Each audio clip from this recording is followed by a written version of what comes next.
दोस्तों honorary commission का मिलेगा फायदा और ये फायदे का लेटर निकला हुआ है। जो लोग 1 जनवरी 2006 के बाद रिटायर्ड हैं उन्हें मिल रहा है और ये फायदा 1 जनवरी 2006 से जो पिछले रिटायर्ड हैं उनको भी मिलेगा। यानी ऑनरी का में पैसे का फायदा और रैंक का फायदा दो पहलू हमेशा रहते हैं। इसके साथ मैं ये भी बात करूंगा इस लेटर पर जाने से पहले कि आखिर ऑनरी कमीशन सेना में किस प्रकार मिलता है। अभी आपने देखा होगा 26 जनवरी को बहुत सारी ऑनरी निकली। आपने देखा होगा एक तो थी जिनको सेना के सर्विस के रहने के दौरान मिला है, उनको पैसे का भी फायदा होगा, तमाम चीजों का फायदा होगा। एक होते हैं जो रिटायरमेंट के बाद मिलता है, उन्हें क्या फायदा होता है। और इस लेटर पर भी जाऊंगा कि 2006 से पहले वाले लोगों को भी ऑनरी का फायदा मिलेगा, पैसे का फायदा की बात करूंगा। अब मैं बात करने वाला हूं कि जैसा कि 26 जनवरी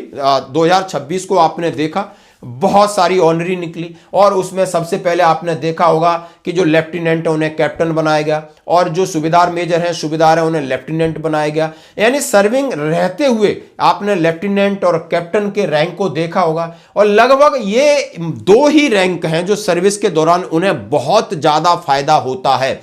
और अभी 2016 के बाद तो बड़ा अंतर है, बड़ा गैप है और ये गैप कम होता है ओआरओपी इंप्लीमेंट के समय में।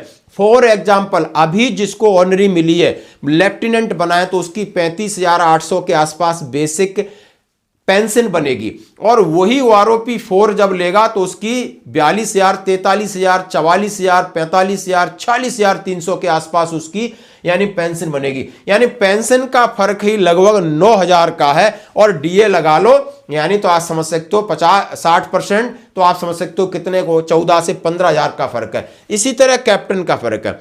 अब बात है कुछ और ऑनरी है। सूबेदार मेजर ऑनरी मिल गया यानी रिटायरमेंट के बाद उसका कोई फायदा नहीं, किसी को ऑनरी तमाम तरीके का। अब मोस्ट प्रॉपर्ली कुछ केस फंसे हुए हैं जो सभी चीफ ऑफ आर्मी स्टाफ को भेजा है और इसमें लिखा है revision of pension pre January 2006 retiree havildar grant honorary rank of naib subedar. यानी जो एक लेटर है और ये government of India ministry of defence department of ex servicemen welfare की तरफ से अगस्त 2024 का है। I may direct to refer this ministry letter dated 21/2/2020 according to which the provision of government of India letter number so and so has been extended 1st January 2006 to pre-2006 retiree Havaldar who were granted honorary Navswar. In this regard, it is clarified that the provision of MOD letter number so and so will also apply to family pension of retiree Havaldar who were granted honorary rank of Navswar. All other terms and conditions remain unchanged.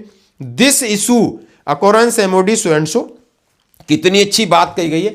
उन्होंने कहा है कि honorary का फायदा 1 जनवरी 2006 के बाद वालों को मिला है जो हवलदार से नायब सवार बने। मैं इसको पीछे एक्सटेंड कर रहा हूं कि जो लोग ऑनर 1 जनवरी 2006 से पीछे वाले हैं उन्हें भी इसका फायदा मिलेगा। यदि वो दुनिया में नहीं है तो उनकी फैमिली पेंशन को भी रिवीजन किया जाएगा और यह लेटर निकला है। तो किसी को भी ऐसा लगता है पुराने पेंशनर्स को और फैमिली पेंशनर्स को, वीर नारियों को कि उनकी पेंशन कम आ रही है, जरूर एक बार संपर्क करें। नहीं है तो आप नीचे कॉल, मेरा नंबर है, मुझे आप कॉल कर सकते हो। मेरी पेंशन इतनी है, मेरी पेंशन इतनी होनी चाहिए। साथ ही मैं कई लोगों को इस बात के बारे में बात करता रहता हूं, बहुत सारे लोग क्या मेरी पेंशन सही है। तो आरओपी 3 की टेबल के मुताबिक यदि आप आरओपी रिवीजन में आए हो और आपकी रैंक और सर्विस के हिसाब से किसी को भी पेंशन का डाउट है कि मेरी पेंशन सही है या नहीं है, तो इस नंबर पर आप व्हाट्सएप मैसेज कर देना। हम आपको चार्ट पहुंचा सकते हैं, हम आपको बता सकते हैं कि आपकी पेंशन करेक्ट आ रही। दोस्तों तो दोस्तों ये था ऑनरी कमीशन के ऊपर एक गाइडलाइन और फायदा आपने देखा होगा। जो रिटायरमेंट के बाद उन्हें मॉनेटरी बेनिफिट नहीं होते हैं, पैसे का कोई फायदा नहीं होता है, एक आई कार्ड बना सकते हो, बस उतना ही होता है। बस धन्यवाद दोस्तों।